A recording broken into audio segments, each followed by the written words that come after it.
Okay, let's unpack this. Have you ever noticed how sometimes the most niche, seemingly obscure markets can actually reveal the most fascinating global trends and, well, surprising stories? Absolutely. They often give you a real window into bigger shifts. Exactly. So today we're diving deep into one of those truly unexpected areas, the global paints and coatings used shellac market. Shellac, right. Not maybe the first thing people think of. Not at all. But we've pulled together a stack of, comprehensive market analyses and forecasts for this deep dive. Our mission, really, is to extract the most important nuggets of knowledge from these sources, helping you understand the significant growth, the key drivers, and the fascinating regional shifts within this market, And why it matters. and why it might actually matter more than you think. Yeah, it's a fantastic example, actually. Understanding specific material markets like shellac can illuminate much broader economic and even environmental shifts. Yeah. Shellac itself has this really interesting natural origin. It's a resin, basically, secreted by the female lac bug on trees. Right, from an insect. Exactly. And while its use in paints and coatings isn't new at all, I mean, it's been around for centuries. A long time. What's really compelling from our sources are these current trends. They show a significant resurgence, and it connects directly to that larger global movement towards more sustainable, more natural product solutions. That's a trend that's really picking up serious momentum now. And when we talk about resurgence, we're talking about some serious growth figures here. Here's where it gets really interesting. The overall global market for paints and coatings using shellac, it was valued at over $2.5 billion. That's U.S. dollars, back in 2021. 2.58 billion, yeah. A solid base. And looking forward, the Sources project, it'll grow to over $3.2 billion by 2025. Mm-hmm. And then it really seems to take off, projected to hit $5 billion by 2033. Over $5 billion, actually. 5.08 billion to be precise. That's quite a climb. It really is. That's a very steady growth trajectory with a compound annual growth rate, or CAGR, of nearly 6%, 5.8%. Right, consistent growth. So what do the sources say is truly driving this impressive race for a material like shellac? What's behind those numbers? Well, what's fascinating here is that the sources clearly pinpoint the core drivers, and they really speak to shellac's sort of inherent characteristics. Okay. Like what? We're talking about its natural origin, first off. Then its complete biodegradability, which is huge these days, and its impressive versatility across different applications. Natural, biodegradable, versatile. Got it. Exactly. These qualities are directly contributing to the increasing demand for shellac-based coatings in a really diverse range of industries. And if we connect this to the bigger picture, like you said, it aligns perfectly with that broader global demand for eco-friendly products. Makes sense. Plus the substantial growth we're seeing in construction and infrastructure sectors worldwide. Right. Coatings are needed there. And just a rising awareness, really, among both consumers and industries about the critical importance of sustainable materials. So it's not just some niche product hanging on, it's actually riding a major wave. Okay, that paints a clear picture. So with those powerful drivers in mind, what does this all mean for different parts of the world? And what might surprise you about where shellac is really making its mark? Let's maybe take a regional deep dive, see where this global growth is most pronounced. Sounds good. Where should we start? Let's start in North America. Our sources show this region accounting for around $650 million in 2021, about $658 million. Okay. And it's projected to nearly double by 2033, reaching over $1.2 billion. 1.21 billion, yeah. With a steady growth rate, that CAGR, of just over 5% annually. 5.23%. Right, solid growth. But within North America, the country-specific data reveals some intriguing variations. Oh, how so? Well, the United States, as you'd probably expect, is the largest market. It's expected to reach nearly $980 million by 2033. Almost $1 billion on its own. Yeah, but growing at just under 5% annually, 4.97%. However, what's particularly interesting is Canada. It actually shows more robust growth. The CAGR there is approaching 7%, 6.916%. Wow. Noticeably higher than the U.S. Why might that be? Well, the sources suggest it could point to a potentially more rapid adoption of sustainable building practices, maybe, or perhaps a unique industrial demand for natural resins specifically in the Canadian market.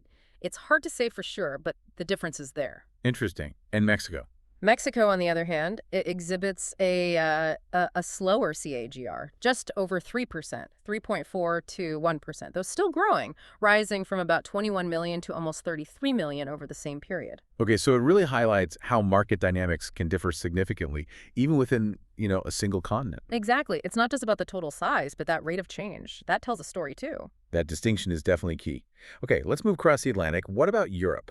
The European market for paints and coatings used shellac stood at around $770 million dollars in 2021, 769.6 million. Right, a bit larger than North America to start. Yeah.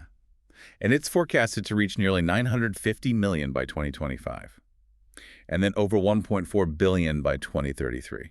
1.437 billion. And registering a solid growth rate there too, just over 5% annually, 5.346%. So pretty similar overall growth to North America. What stands out within Europe? Europe shows varied but generally consistent growth across its key countries, while Germany and France, the big economies, are seeing solid expansion. What are their rates? Germany's at about 5.16% CAGR, projected to hit almost 266 million by 2033. France is a bit higher, 5.52%, reaching about 216 million. Okay.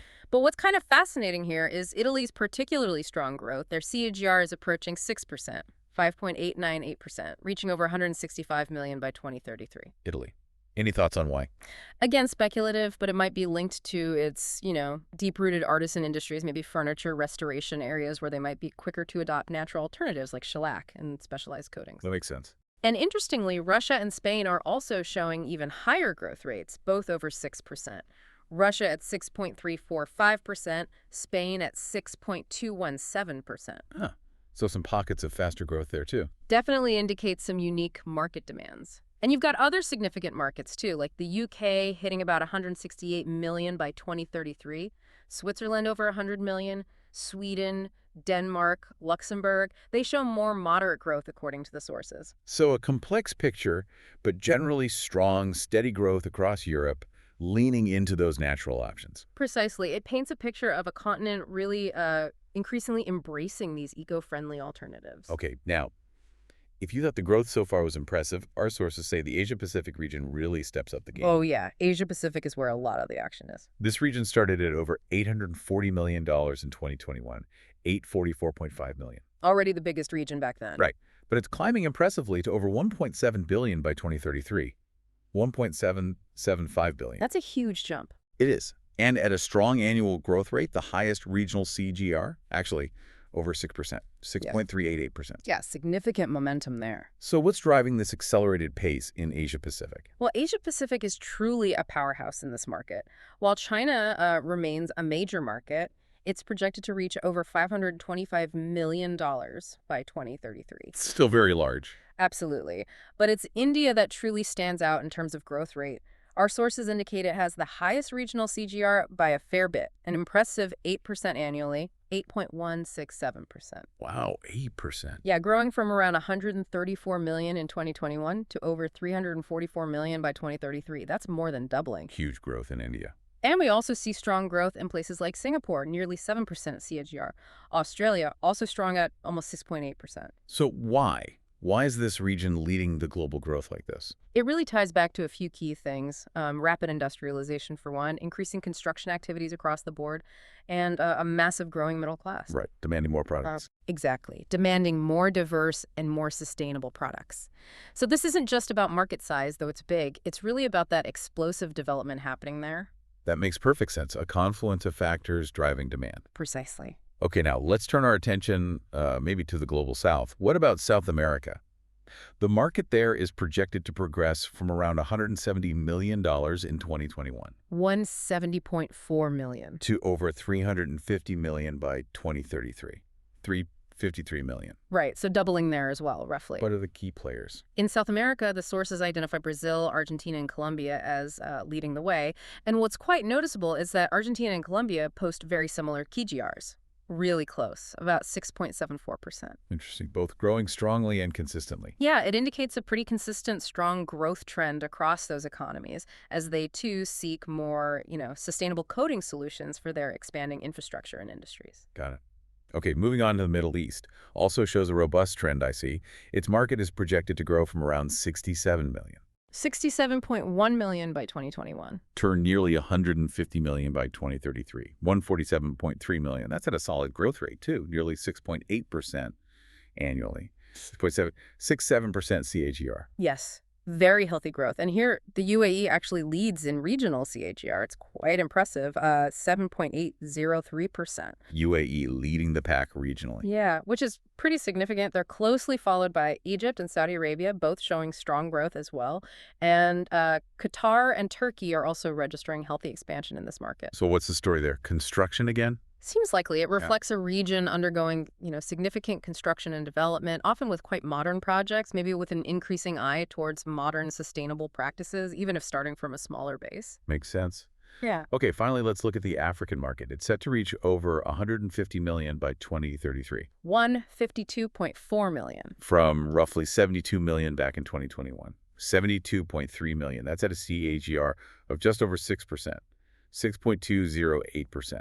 Right. Again, solid growth overall. South Africa leads the way in Africa with a CAGR of nearly 6.7%, 6.683%, Yep. followed by Nigeria and then the rest of Africa category, which the sources say are showing moderate but consistent growth. So it's another region where that demand for versatile and crucially sustainable coding solutions is clearly on the rise as these economies expand and develop. Absolutely. The trend seems pretty global. Okay, so let's try and pull this all together. What does this all mean? We've seen this really consistent global expansion of the paints and coatings used shellac market. It seems driven unequivocally by its natural properties Right. The biodegradability, the versatility. and that increasing demand for sustainable solutions just across incredibly diverse regions. Different speeds, maybe, but the direction is clear. Yeah, the underlying trend is definitely towards sustainability. And I think understanding seemingly niche markets like shellac really provides like a direct shortcut, doesn't it, to being well-informed about much larger economic and environmental shifts happening right now. Definitely. Whether that's the green building movement or the rise of new manufacturing hubs in Asia or South America, it connects. It's a great lens to view those bigger changes through. So wrapping up, maybe a final thought for our listeners. Well, yeah, this raises, I think, an important question. Considering this renewed interest we're seeing in natural biodegradable materials like shellac, what other traditional resources, maybe things we haven't thought about much recently, might be poised for a significant resurgence? Good question. Especially as global industries continue to prioritize sustainability and these eco-friendly solutions, what else is out there waiting for its moment? It's a fascinating thought, isn't it? Something to ponder. Hey, thanks for joining us for another deep dive. Today we're taking a closer look at a material that's, well, it's got one foot firmly in ancient tradition and the other stepping right into modern innovation, shellac. We're going to pull back the curtain on its surprising role in paints and coatings. We want to uncover the key forces pushing its market forward, the inherent challenges it faces, and the really exciting new trends shaping its future. You might actually be surprised how a seemingly niche product, quite literally from a tiny insect, has such a, well, pervasive impact on our world. From the glossy finish on antique furniture to the very medicines we take. Yeah, and this deep dive is particularly relevant now, I think, because it really highlights a fascinating trend we're seeing everywhere, this unexpected resurgence and honestly surprising versatility of natural materials. It's a fantastic example, really, of how understanding the properties of even, seemingly obscure substances can lead to those aha moments about the everyday products all around us. Okay, let's really dig into this then. What's driving shellac's comeback? What's putting it squarely back in the spotlight in the paints and coatings market? Well, the biggest catalyst, no doubt, is the increasing demand for natural and bio-based coatings with, rising environmental concerns and stricter regulations coming in. Right, like low VOC rules and things like that. Exactly. Think about standards like REACH in the EU, pushing industries away from certain synthetic chemistries. So both manufacturers and consumers are actively seeking greener alternatives. And shellac stands out precisely because it's a natural resin. It's biodegradable, non-toxic. So it ticks those boxes. It really does, making it a prime choice for sustainable, eco-conscious formulations that need those certifications. Okay, so its eco-credentials are a massive draw, huge. But beyond just being green, you mentioned its traditional appeal for wood finishes earlier. Mhm. Is that still where its core strength lies, or are we seeing other areas where its unique properties are proving invaluable? That's a great question, actually, because its rising use in wood finishing and protective applications is definitely still a significant driver. I mean, shellac is highly prized for giving furniture, antiques, even musical instruments that incredibly rich, glossy, authentic finish. People love that look. Yeah, that deep shine. Exactly. And beyond just the aesthetics, it forms a remarkable barrier, protects surfaces from moisture, minor wear. So as the global furniture and decorative industries expand, the demand for these kinds of natural, traditional coatings is, well, it's accelerating. Okay, that makes sense. But what about the applications that might surprise our listeners? Yeah. Moving beyond, the obvious furniture and antiques, where else is shellac making unexpected inroads? This is where it gets really fascinating, I think. It's expanding popularity in food grade and pharmaceutical coatings. Food grade, really? Absolutely. It's commonly used for coating pills, packaging certain food products, thanks to its edibility and its excellent film-forming Film properties. forming, meaning, Meaning it spreads incredibly smoothly and dries to this durable, uniform layer. It protects and preserves whatever's underneath. In fact, next time you take a shiny vitamin pill, there's a pretty good chance you're indirectly consuming a tiny bit of lac insect resin. wow, that's a surprising thought. Isn't it? So this versatility across both industrial and consumer sectors, it truly enhances its market footprint and its long-term potential. It really sounds like shellac has this remarkable range. Hmm. But, every material has its Achilles heel, right? What are the key limitations? What stops shellac from being a universal solution? Yeah, there are definitely drawbacks. One of the major restraints is shellac's limited heat and water resistance. Okay. This can make it unsuitable for, say, high-performance applications or things that need to survive outdoors for a long time. Compared to many synthetic alternatives, it just doesn't always meet the extreme durability requirements some industries demand. All right. It really raises that important question. Can a natural material truly compete in every high-tech scenario? And since it's natural, harvested from a living organism, does that create supply issues? I mean, are there ways the industry is trying to maybe mitigate these natural variations? Absolutely. That's a key point. There are inherent supply chain limitations tied directly to its natural origin. Since it's harvested from the lac insect, found predominantly in specific regions, like India and Thailand, Uh-huh. seasonal availability and the actual harvest yields can cause pretty unpredictable fluctuations in both supply and pricing. Oof. Yeah, that makes planning tricky. It certainly does. It makes long-term planning a real challenge for manufacturers and suppliers. As for mitigation, well, some companies are investing in more diversified sourcing strategies and even exploring localized cultivation methods, though these are still pretty early stages. And then there's the elephant in the room, right? Yes. Direct competition from synthetics.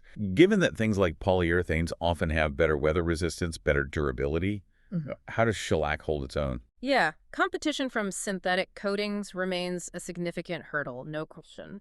Materials like acrylics, polyurethanes, epoxies, they often outperform shellac in terms of extreme weather resistance and long-term durability in very harsh environments. So that limits its use in some areas. It naturally limits shellac's application in sectors that prioritize, say, decades-long resilience in all conditions. If you connect this to the bigger picture, it's kind of a classic case, isn't it? Natural versus synthetic materials vying for market share, often based on that trade-off between performance and environmental footprint. So despite these challenges, it seems shellac isn't just, surviving. It's strategically adapting.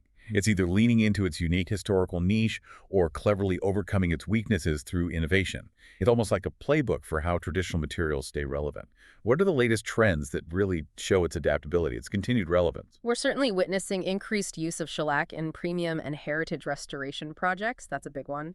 From antique furniture, classic car interiors, even historical architecture. Ah, interesting. Shellac's authentic finish and that traditional appeal are bringing it back into the spotlight. Restoration experts and craftsmen, they're genuinely leaning into its historical significance and its unique workability.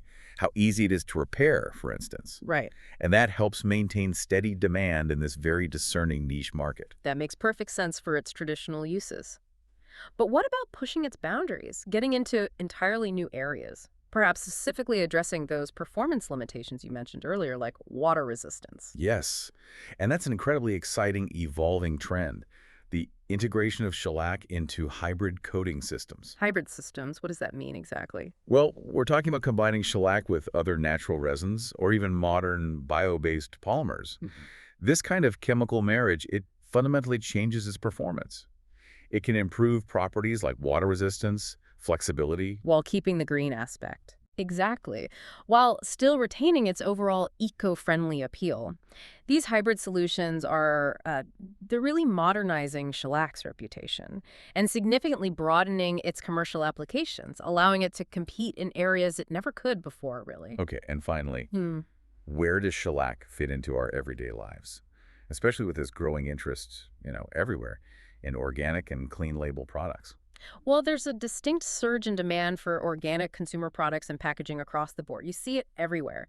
In cosmetics and the food industries especially, this clean label movement is really driving the adoption of shellac as a safe, natural coating material. Because it qualifies. Yes, its compatibility with organic certification standards makes it increasingly relevant in these health-conscious markets. It really shows how evolving consumer values, what people want, directly influences what materials get chosen, even for something as specialized as coatings. It's creating entirely new market segments for ancient materials like this.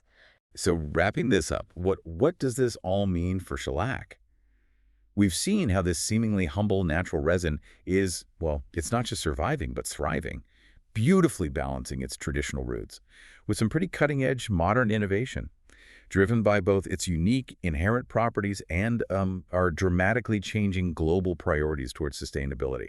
It's truly a remarkable story, isn't it? An old material finding surprising new life. Indeed. Its journey, from niche restoration work to mainstream pharmaceutical and food packaging, it really underscores how unique properties, combined with continuous innovation in these evolving applications, how they can shape a surprisingly promising future. Even for the most ancient materials out there, it's really a testament to adaptability, Yeah. in the face of new challenges. So as you go about your day, maybe consider where you might encounter shellac in the items around you. It could be that beautiful glossy finish on a wooden antique you see, or the protective coating on a pill you take, or even just the subtle shine on some food packaging.